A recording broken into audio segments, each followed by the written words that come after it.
Hello guys, কেমন আছো সবাই? আশা করি ভালো আছো, সুস্থ আছো। আমিও খুব ভালো আছি। আর মায়া সরকার চ্যানেলে তোমাদের সবাইকে স্বাগত আর অনেক ভালোবাসা। তোমাদের ভালোবাসায় আমিও খুব ভালো আছি। আর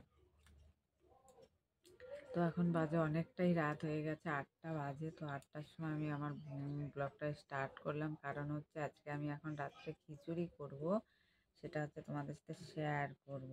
সব সবজি টবজি দিয়ে একটা খিচুড়ি করব। এটা আমার মেয়ের বায়না, কারণ হচ্ছে সকালবেলার থেকেই আমার মেয়ে বলছে, মা আজকে খিচুড়ি খাবো, তাই খিচুড়ি করব। তো ওটাই আমি তোমাদেরকে দেখাবো, তো দেখতে থাকো। আর দুপুরবেলা আমি যখন রান্না করেছিলাম তখন ওর রাত্রিবেলার জন্য আমি রান্না করিনি, কারণ হচ্ছে খিচুড়ি করব জন্য।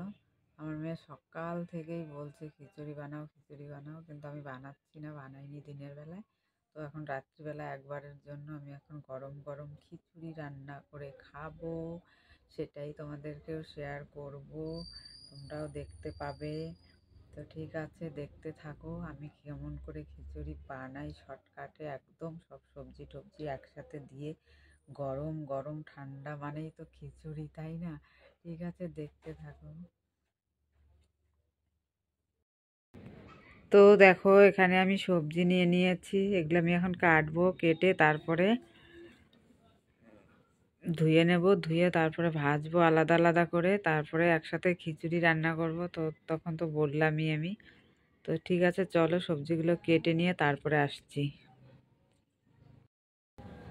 তো বন্ধুরা দেখো, আমি এখানে সবজিগুলো সব কেটে নিয়েছি। এখানে আলু, বেগুন, সিম আর হচ্ছে ফুলকপি, বাঁধাকপিটা আমি একটু সিদ্ধ হতে দিয়েছি, হালকা হালকা করে সিদ্ধ করে আমি করব। কারণ হচ্ছে এখনকার দিনের শাক সবজিগুলো একটু সার দেওয়া থাকে, তো তাই একটু হালকা করে ভাপিয়ে নিয়ে রান্না করলে আমার মনে হয় ভালো হয়। তো তোমরা যখন রান্না করবা তখনকার একটু হালকা করে একটু ভাপ দিয়ে ফেলে দিয়ে তারপরে রান্না করবে। তো দেখবা বিষ আর সারের যে ভাবটা থাকে কেটে যায়, খেতেও ভালো হয়। একটা ধক ধক ভাব লাগে যদি ভাপ দিয়ে না ফেলানো হয়, তার জন্য। আর আমি এখানে দেখো খিচুড়ির জন্য জলটা গরম হতে দিয়েছি,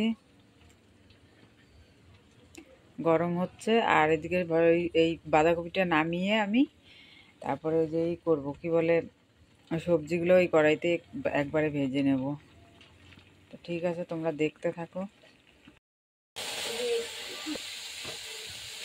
এক এক করে আমি সব ভেজে নিয়েছি, এই দেখো।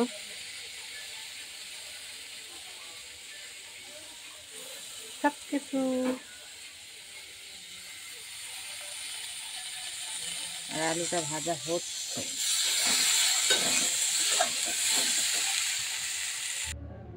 তো দেখো, গরম গরম খিচুড়ি একদম রেডি।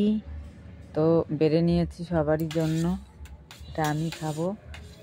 আর ঠিক আছে, চলো ভিডিওটা আর বেশি বড় করলাম না, এখানেই শেষ করছি। ভালো থেকো, সুস্থ থেকো, দেখা হবে আবার অন্য কোনো ভিডিওতে। আমার ভিডিওটা যদি ভালো লাগে একটা লাইক কমেন্ট শেয়ার করে দিও, আর নতুন হলে সাবস্ক্রাইব।